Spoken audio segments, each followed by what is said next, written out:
Elizabeth Hazelton Haight, February 11, 1872 to November 15, 1964, was an American classical scholar and academic who specialized in Latin teaching. She spent most of her career working for Vassar College in Poughkeepsie, New York. Haight was the second female president of the American Philological Association, and first woman to chair the Advisory Council of the American School of Classical Studies at Rome. She published 11 books in the field of classics, as well as histories of Vassar and James Monroe Taylor. Her works focused on Latin literature and the Greek novel, before she began the study of symbolism in Latin literature in her final publications. She was involved in Vassar's war efforts during World War I, and supporting foreign scholars during World War II, and was consistently interested in promoting women's education as a force for good in American society. Career Elizabeth Hazelton Haight was born in Auburn, to John White Haight and Helen M. Haight Namaker. Her father was one of the leading businessmen in Auburn during his lifetime. 1. She began studying classics at school in Auburn, and attributed her love of the subject to the influence of her mother, who had read and enjoyed Virgil in her own school days, and who had been a decisive factor in Haight's going to college. 2. Haight matriculated at Vassar College in 1890, and was commencement speaker for her undergraduate class, graduating from Vassar with a degree in classics in 1894. She also edited the yearbook for that year, and was awarded a retrospective membership to Phi Beta Kappa. 3. 4. During the course of her studies, some of her poems were published in the Miscellany News. 4. After graduation, Haight taught at schools in the New York area, including Rye Seminary School in Rye, 1894 to 1895, the Emma Willard School in Troy, 1895 to 1900, and the Packer Collegiate Institute in Brooklyn, 1900 to 1901. 4. She received her A.M., also from Vassar, in 1899, with a dissertation entitled Conditional Sentences in the Iliad and the Odyssey.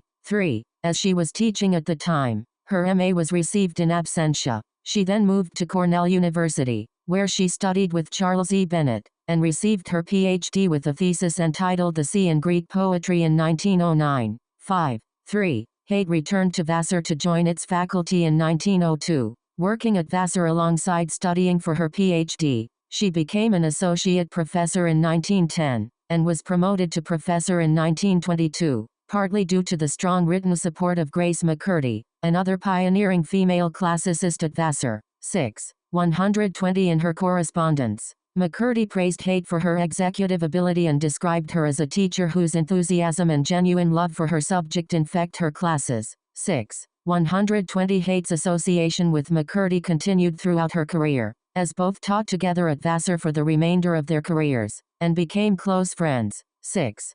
This association also included their shared efforts in the public campaign to resist the removal of Bert Hodge-Hill from his position at the American School of Classical Studies at Athens in the 1920s. 6. 152-65 Haight became chair of the Latin department at Vassar in 1923, and remained in this position until her retirement in 1942. 7. Haight was the first woman to chair the Advisory Council of the then American School of Classical Studies at Rome, and in 1931 received a summer appointment to lecture at the University of Chicago. 4. She was also elected as president of the American Philological Association in 1934, the second woman to hold that post. 8. Her presidential address was entitled Prose Fiction in the Augustan Age. 3. During the mid-negative 1930s, many scholars were emigrating from Germany under Nazi rule. Haight organized a program of these visiting scholars to Vassar College. 5. She had similarly been influential in Vassar's war efforts during the First World War,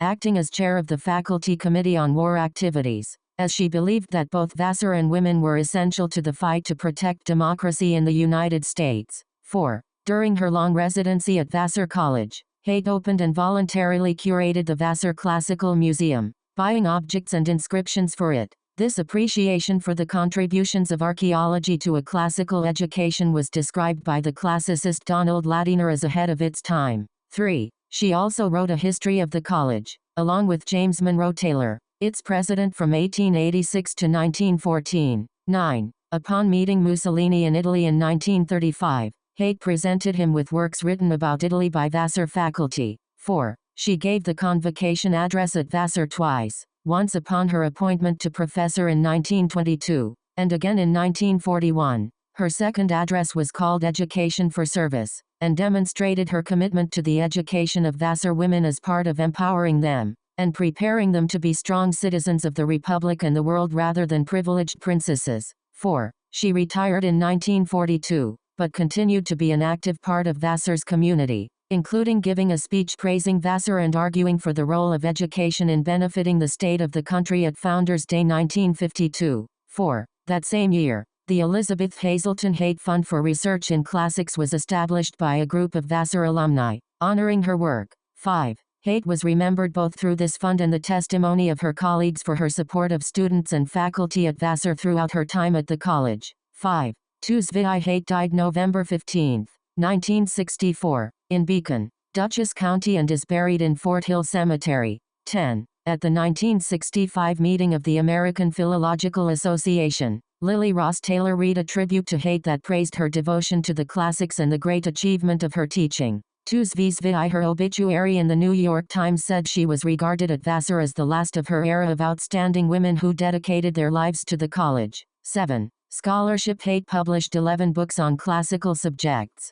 as well as histories of Vassar and James Monroe Taylor. 3. 157 Her first book in the field of classics, Italy Old and New, published in 1922, featured a collection of essays and photos that drew on her own travels to classical sites, including a visit to Ostia Antica, and a search for Horace's villa at Licenza. The book was aimed at a lay audience, a common theme among her later publications, and made no use of notes or references. Nonetheless, Haight's classical knowledge informed the project throughout. 3. 158 Haight followed this work with research primarily on Latin literature, a topic that Haight worried had been falling out of favor in classics, with archaeology and history becoming more popular. Tusvii these books: Horace and His Art of Enjoyment, 1925, Apuleius and His Influence, 1927, Romance in the Latin Elegiac Poets, 1932, and the Roman Use of Anecdotes in Cicero, Livy and the Satirists, 1940, were all aimed at popular rather than scholarly audiences, and drew on a wide range of sources, both scholarly and otherwise. 3. 158-9 The works were variously described as enthusiastic, 11, charming, 12, 13, 615 and interesting, 14, 135 From her work on Apuleius, Haight moved on to consider work in less popular genres, such fiction beyond the novel, Essays in Ancient Fiction, 1936, and the Greek novel, Essays on the Greek Romances, 1943, the latter being a particularly unpopular genre for study at the time, as Haight herself noted. 15. 1. This work was followed by more essays on Greek romances, 1945. 16. Both books were criticized by reviewers, and were not particularly popular. 3. 161-2 However, her interest in this genre at a time when it was generally neglected by scholars has led to her work being described as pioneering.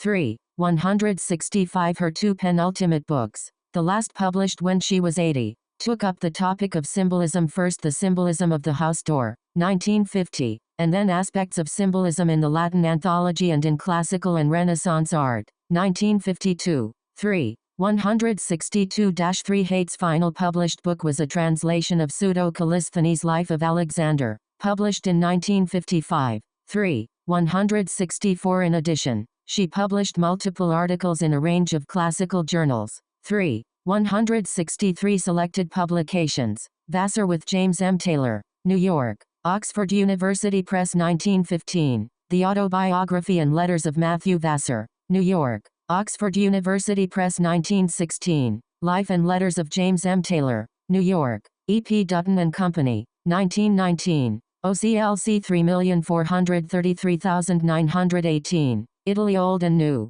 London, Stanley Paul and Company 1922. Horace and His Art of Enjoyment, New York, Dutton 1925. OCLC 250,063,956. Apuleius and His Influence, New York, Longmans Green and Company 1927. OCLC 367,528,670. Romance in the Latin Elegiac Poets, New York, Longmans Green 1932. OCLC 938,038. Essays on Ancient Fiction, New York, Longmans Green 1936. OCLC 39,970,129. The Roman Use of Anecdotes in Cicero, Livy and the Satirists. New York. Longmans Green 1940. Essays on the Greek Romances. New York.